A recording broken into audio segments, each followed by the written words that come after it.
Welcome into ATL Day Ones with Jarvis and Tenitra. Coming up on today's show, the Braves have found all the answers to their problem last night.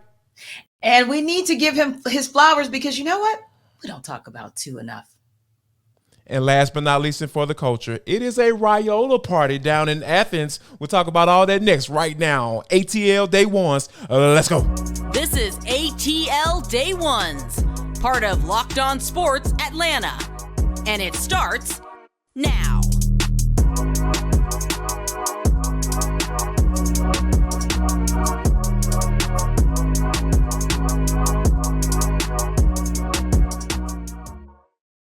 I want to start by saying thank you for making ATL Day Ones your first listen of the day. And remember, we are free and available wherever you download your podcast. And wherever you download your podcast, make sure that you leave us a 5-star review. Really appreciate that from you in advance. ATL Day Ones is part of the Locked On Podcast Network, your team every day.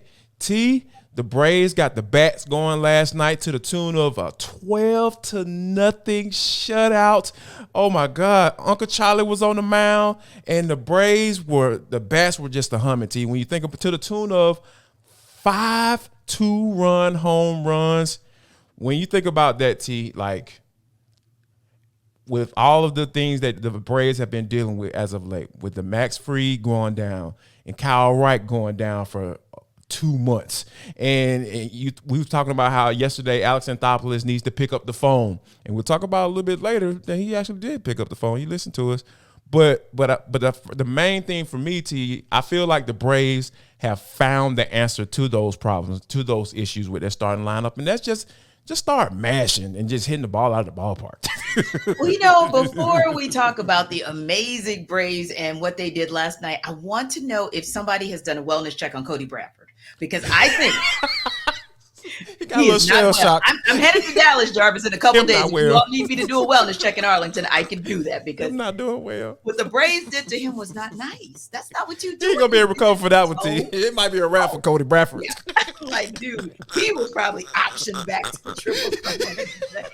But anyway, look, he needs to go to his mama's basement. Right, exactly. Their laws. Cody sound like the mom in the basement. In the corner, back and forth. Cody Bradford, back in his mom's basement. He's been optioned to his mom's basement. Exactly. But yeah, on a serious note, the Braves definitely needed what they got. And in addition to the 5 2-run home runs, 12 runs on 12 hits.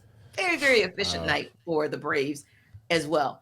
Got back to the defensive prowess that we've been accustomed to, just executing, like we're accustomed to. But gotta give I have 2, right? So 2 that I want to highlight tonight, but for today from last night. But I'll start with my first one, and then we'll come back to the second one. Charlie Morton.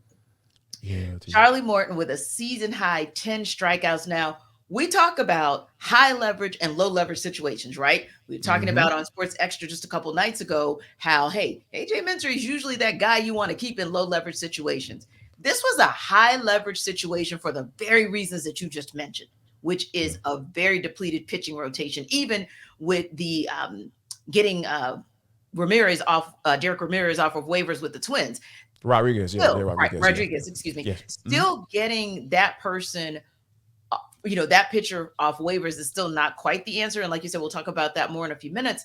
But to see Charlie Morton over and over and over again perform the way he does, and yeah, he's 5-3, but Jarvis, he could easily be 6-2, 7-1, if not for the Braves bats not showing up for him late in games.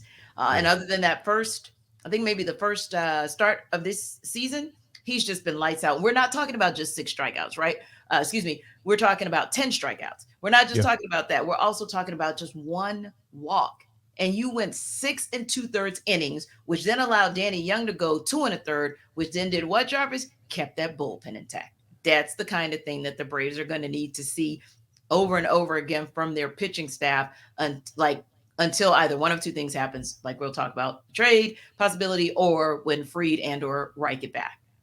Yeah, and that's the thing, right? Like, because the way this team is being built, it's built for this, right? Because when you think about the murderer's row that is the lineup that they're running out there right now, and then with Austin Riley being moved to the cleanup spot, and Ozzie Albies is going into that 3rd spot, And it just seemed like it fits. It works. And when Snicker makes those little sudden moves to try to, hey, let me tweak this thing a little bit. Let me see what's going on. And now that Riley was able to get off last night, that's one of the things that I was super encouraged by, because he's been struggling. He got off to a really good start, but he's been really struggling as of late. And I think that he's been slowly but surely, hey, got a couple singles, in that Toronto series, in the last game against Toronto. So that was some of the things he's starting to see him starting to come around. And then when you go Oppo Taco when you go yard and go Oppo Taco, that lets you know that, hey, he's making the necessary adjustments and he's really starting to feel himself as far as, okay, now I understand. Now I get it. I'm in a new role. I have a different mindset. And thinking about it like this too, T, like you have to pitch to him because guess what? Who's behind him? Mr. Murphy, the guy that used to be in that cleanup spot and was mashing all over the place as well. So this is the formula. This is the formula that is going to help the Braves get through these tough times with their guys like you said, like you mentioned, Kyle Wright and Max Fried being out. And I wholeheartedly believe that they're going to be, they're going to be fine if they continue. Not necessarily hitting 5 2-run home runs, because we know that hasn't been doing since 2019. The Oakland A's did it, and guess who was on that team? T. Matt Olson and Sean Murphy. They did home. I mean, I think Matt Olson homered that day, but Sean Murphy didn't. So yeah, it's just coming full circle with these guys. Starting to really come around and prove that, hey, like we'll be fine. Being like a 4-game losing streak, we're not going to 5, and they stopped it right then and there where they needed to be. Now, speaking of Kyle Wright and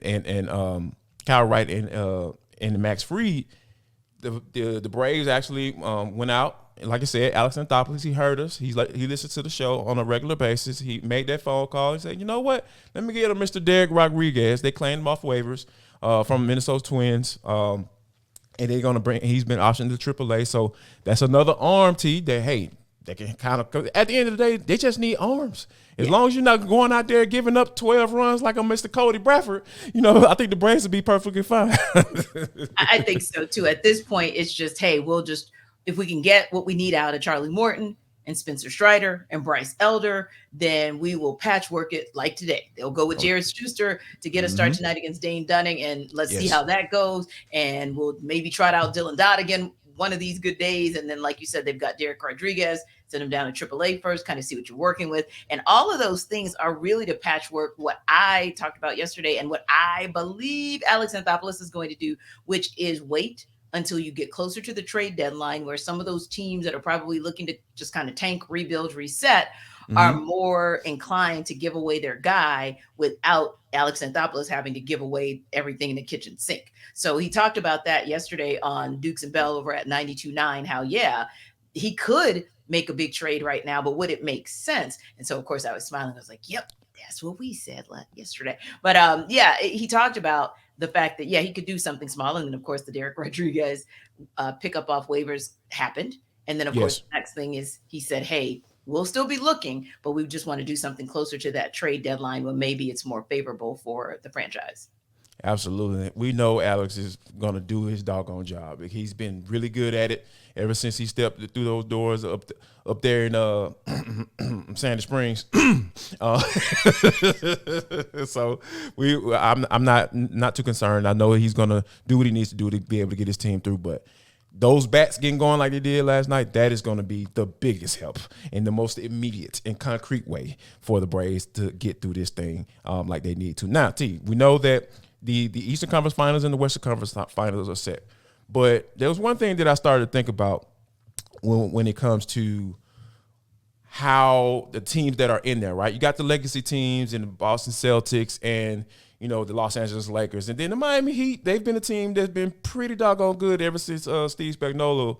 Not Steve Spagnuolo. Eric Spoelstra.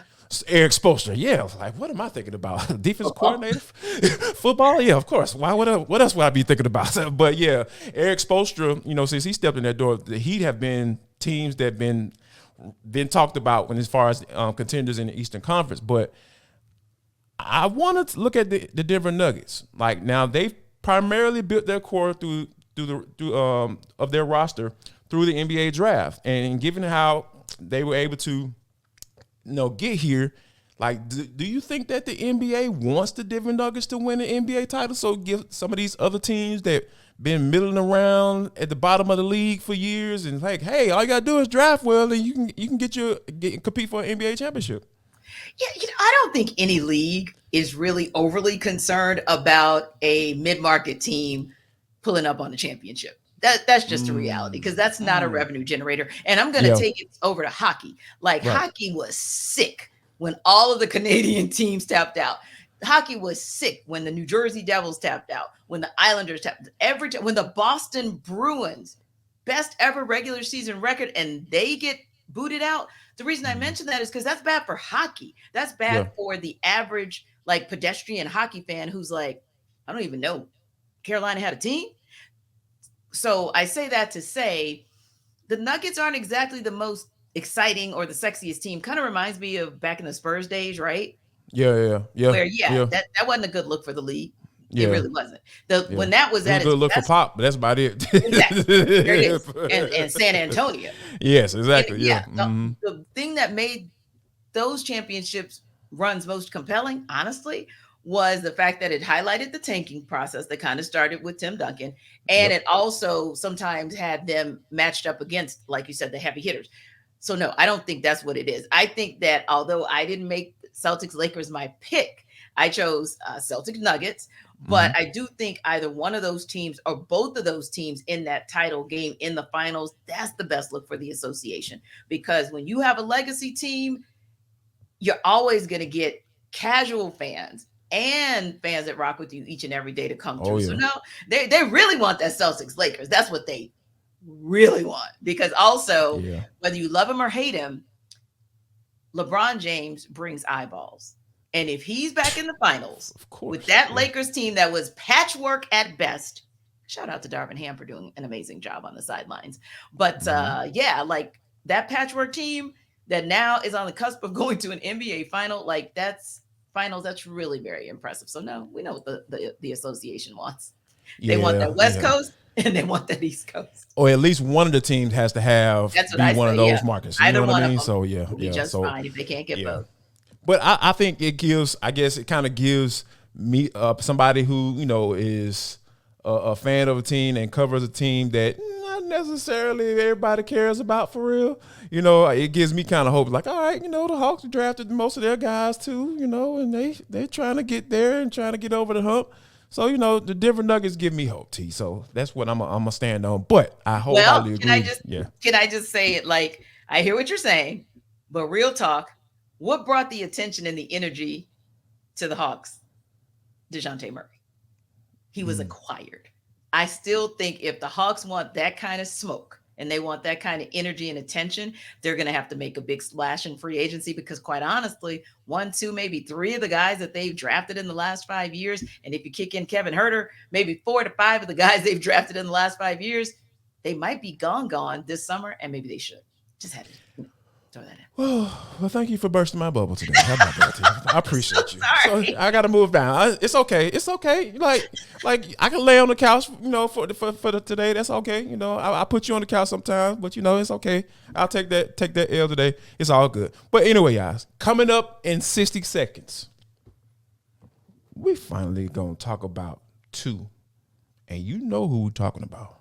But first, we want to let you know that this episode of ATL Day Ones is brought to you by FanDuel Sportsbook, because it is the #1 sportsbook in America. How about this? You guys have been rocking with us and making us your #1 podcast in your hearts. So yes, get with the #1 sportsbook, FanDuel.com/lockedon, because it is the best place to go. And guess what? Once you go there, and if you're a new customer, they got the no sweat first bet. What's that, Jarvis? The no sweat first bet is up to $1,000 in bonus bets back if your first bet doesn't win. How about that? So hey, all the people who you're new to this betting thing, you're trying to figure out, trying to win you some money. How about this?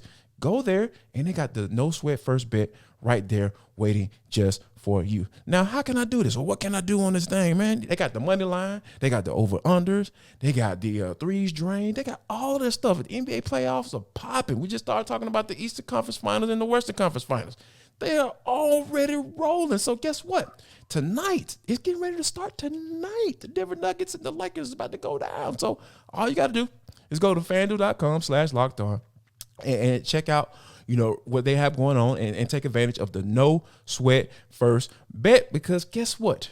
FanDuel is the official sports betting book of the NBA.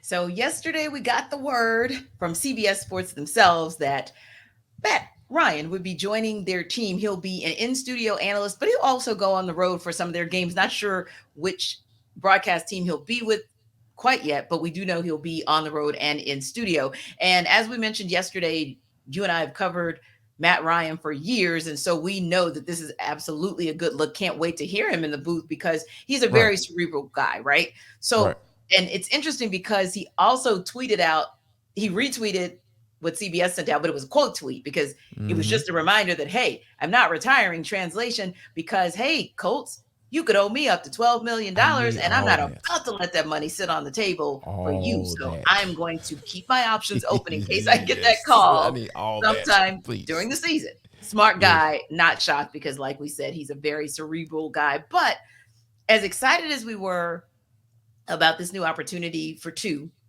it also always takes you back to what two's legacy is going to be, because people started conjecturing. I'm sure you heard it, Jarvis. Okay, what if the Falcons get him back mid-season to be kind of the backup to the backup? Like, would he take that? Or is he going to at some point just sign that one-day contract so he can retire a Falcon? And so then the conversation starts going about, okay, when he does retire, even if this is not the time, when will there ever be the proper appreciation for Matt Ryan? And we saw a very interesting article from a national perspective of how one Super Bowl loss helped define Matt Ryan's legacy, because it kind of fed into all of the unfortunate narratives about him before that he can't win the big one. He's no Michael Vick. Anything you can think of has been said to deride his legacy. But Jarvis, when, if ever, or how, if ever, will the entire city of Atlanta truly appreciate what Two did and what he was on the field for the Falcons? I'm glad that you put that little caveat, the entire city, because we know there's a certain subset of people that don't give a damn about Matt Ryan, and they love Seven. And we all know who that is. And I'm not talking about Bijan Robinson. I'm talking about Mr. Michael Vick, because that would be a conversation to be had until the end of time, as far as, just from an excitement standpoint, because we know what Michael Vick brought, right? Yes. We understood what parties were on Sundays at 1:00. It was a party up in that bad boy, like from all races and all creeds and everything. He just brought everybody together, and they had a good time until it unfortunately ended the way it did. But I don't think Matt Ryan is going to get the real credit that he deserves until 10, 15 years from now, T, because I feel like, once he officially retires, obviously 5 years from that, then they'll maybe start having a conversation as to whether or not he belongs in the Hall of Fame. Yeah. And I think that once you start putting all these numbers together, I think he was the second fastest ever to get to 60,000 passing yards. Yes. You know what I mean? Like, yes. and being like leader in all categories for the Atlanta Falcons as a quarterback. And then having a team on the brink of being the GOAT, and until unfortunately, like the defense kind of just had a meltdown, and Kyle Shanahan had a brain fart on his play calling, in the fourth quarter. So all of those things kind of come together, and Matt Ryan has to eat that right now. Yeah. So I think it's going to take some time in order for this entire city of Atlanta to say, you know what? And guess what, T? What if Desmond Ridder is a bust? So that's 2 to 3 years, that you're not going to have a real quarterback. You have to figure out and try to figure out who that's going to be. Like Terry Fontenot, Arthur Smith might not even see Matt Ryan, a quarterback of Matt Ryan's ilk. They wish they had that. You know what I'm saying? So I think it's going to take some time. It's going to take some time for people to see, like, these type of quarterbacks don't come along. You just can't go out there and go get one of those. So for me, I feel like Matt is going to truly get his flowers once, time has, like you said, time heals all wounds, because it's going to be hard for people to forget about that 28-3. People still talk about 28-3 right now. So I think it's going to take a little time before people kind of take an honest look at the body of work and say, you know what, take the team name off of it and just look at the individual. Man, this dude put up some doggone numbers that might at least need to be on the cusp of having a conversation about going to the Hall of Fame. Yeah, because there is more buzz and more conversation about Phillip Rivers going to the Hall of Fame than there is about Matt Ryan. And that's so troublesome. And what has he won? That's what I'm like, come on. Right. When you talk about 28-3, you got to remember the quarterbacks that Matt Ryan had to leapfrog over to get there. So you got to remember that he had to leapfrog over Aaron Rodgers to get there and almost leapfrogged over the GOAT to get there. Yep, so exactly. I think that sometimes people don't really, like you said, the context of it, like he's got to just get enough distance between him and 28-3 for it to make a difference. But I'll be honest, I hear his name, Phillip Rivers, and kind of Matt Stafford. I hear those names in the conversation all at the same time, like they're equal. Matt Stafford would have been Phillip Rivers if not for the Rams going all in to win a Super Bowl. He would have been below Phillip Rivers in my book, T, because but you're the only but Jarvis, I promise you, that is very much a minority. That is very much a minority choice, if you will, or very much. Yeah, because the majority of pundits that I hear talking about this, it's always like Matt Ryan, Phillip Rivers, and Matt Stafford are pretty much in that same conversation. And I'm like, how, Sway? Because when you look at Matt Ryan's numbers, less games played than Phillip Rivers, but yet all the numbers, the completions, the completion percentage, the passing yards, passing touchdowns. Well, not passing touchdowns. I take that back. But the fewer interceptions, longest, all of it, like just about every category, Matt Ryan is well ahead of Phillip Rivers, including you were an MVP and you also took your team to the cusp of a championship. So hopefully, may not be a first balloter, may not even be a second balloter, but I do think that his legacy will be respectfully and accurately defined once some time passes and you're able to really see just how great Matt Ryan was. Now, speaking of... No, I was just going to say real quick, and I think the unfortunate part for Matt is the fact that there's so much weight put into winning Super Bowls. And obviously, and being the starting quarterback on that Super Bowl team automatically qualifies you as pretty much at least starting to automatically being in the conversation to be in the Hall of Fame, which I don't think is fair. And because we're talking about an individual accomplishment, as far as being in the Hall of Fame, or individual accolade, but you're talking about a team award that they're going to take all the credit for it. And I just don't think that's fair with Matthew Stafford, because we know, who should have been that Super Bowl MVP. It was Mr. Number 99, that dude. He the one that closed that game out. He the one that made the play to shut everything down and put the Bengals down the pasture. So I think that's the unfortunate part with Matt, with the whole Super Bowl weighted thing, because there's no way, T. No way. I watched Matthew Stafford's entire career. I watched Matt Ryan's entire career. There's no way these two dudes should be in the same conversation as far as a quarterback and the individual accomplishments that they had. Or for that matter, Phillip Rivers in that conversation. But everydayers, tell us what you guys think. Are you ready to give Matt Ryan his flowers, or are you somebody that's still trying to hold on to he's just okay, he was just average, he's not great? Let us know, because we do actually appreciate you giving us your feedback, and we love some of your comments. Some of them are hilarious, some of them are way out there in left field, but nonetheless, we love them all. So thanks again for rocking with us for over a year now. We appreciate you for checking us out on YouTube. And just continue to tell a friend to tell a friend. And of course, wherever you download your podcast, make sure that one of the podcasts you download is ATL Day Ones. We appreciate you. We appreciate you as always. But T, this is For the Culture. It is the intersection between sports, entertainment, the culture, and sometimes whatever the hell we want to talk about, because that's just how we get down in the show. Today is no different.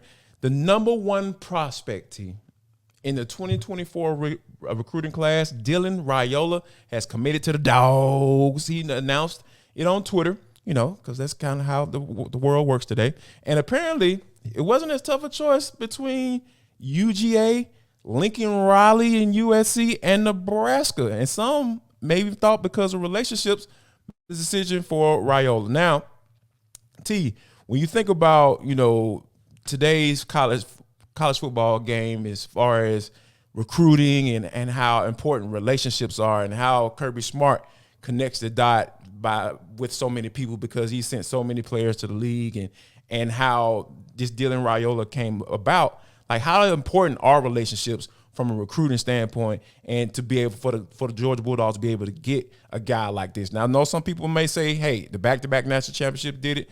Yeah, that's part of it. But how important are the relationships though for these guys to start making decisions to come down to Athens? Yeah, well, you can say it's the back-to-back national championships, but that workout that he put in Athens was in 2021. That was the summer of 2021. So that was really before Georgia ascended to this greatness, right? And there was something that went like that particular workout pretty much went viral, right? Yeah. And Georgia was like, yep, that's our guy.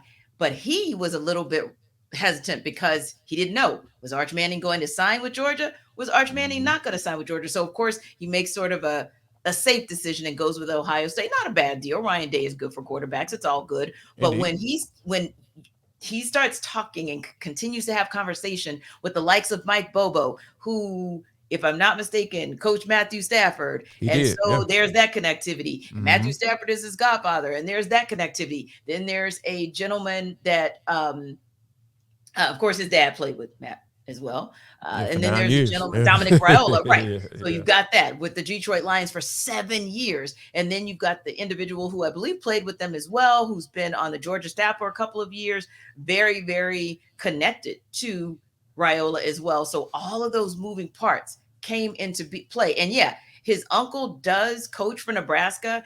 And certainly, I'm sure if you sent a quarterback to Nebraska, or definitely USC, he'd be quite fine as well, because I guess it had come down to those two teams as well, as far as his decommit and recommit. But yeah, I listened to even what you were saying and how you chose Albany State and how it does make a difference if you feel like you're coming into a family situation, or if you have family that has a connectivity to a school. You may say, you know what, because my brother went there, because my brother played there, my sister or my cousin went there, you know what, I think that's going to be a fit for me. And to me, those things above and beyond the rest of it, because of course, I think the kid's confident enough to feel like he can unseat one of those three that we keep talking about that are already in the QB room. I think it just came down to these relationships that convinced him that's the best place for him to be. Yeah, and how I got down to Albany State is like so strongly built on relationships. And I'll tell it real quick. I did the shortened version. So essentially, I was committed to Morehouse, and one of my teammates, his dad went to Albany State, and he hit me up maybe like a couple of days before signing day. I was already committed to Morehouse or whatever. Mm-hmm. He hit me up a couple of days before signing day. He was like, hey, do you want to go down to Albany? And I was like, am I going to miss school? He was like, yeah, it's going to be during the daytime. I was like, yep, let's go. Sign me up. It's kind of how I was back in the day. But, hey, it is what it is. But so he ended up taking me down there, one of my other teammates, and my brother as well. So we went down there, got a chance to meet the head coach, who's also the defense coordinator, Coach Mike White, and I'm just sitting there having some conversations with him. He's like, "Hey, man, so what you think?" I was like, "What do you mean? What I think?" He was like, "You want to come down here and play?" I was like, "Hey, I'm committed to Morehouse, right?" And he was like, "How about I give you and your brother a full ride?" Sure, let's go, And so it's just like those relationships, the connectivity, right? Like by him saying, you know what, hey, I'm an alum. I want to see, where this guy's going. I care about this guy. He played with my son.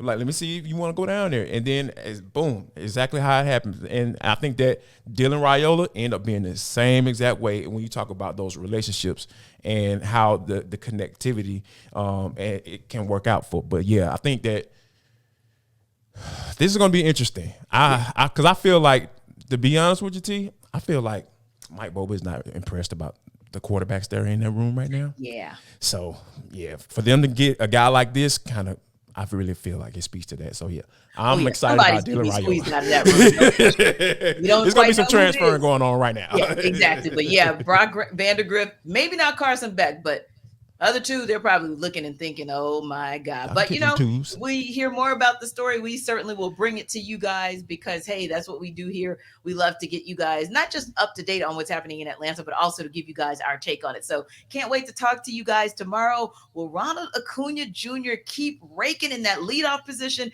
We're going to find out, and we'll debrief about it tomorrow. Of course, Jared Schuster gets the start. So we can't wait to tell you guys about that. The Falcons made some moves, some roster moves that we didn't get to talk about today. They might make some more moves today. We'll talk about that tomorrow and anything else that comes up on the landscape. Of course, we'll download on NBA conference finals as well. So listen, it's a beautiful day out there in Atlanta. Make sure you take advantage of it. Be safe. And everydayers, we'll definitely see you tomorrow. Absolutely. And if you don't do anything else for the rest of the day, make sure you guys do this for ATL Day Ones. Share love, show love, and most importantly, spread love.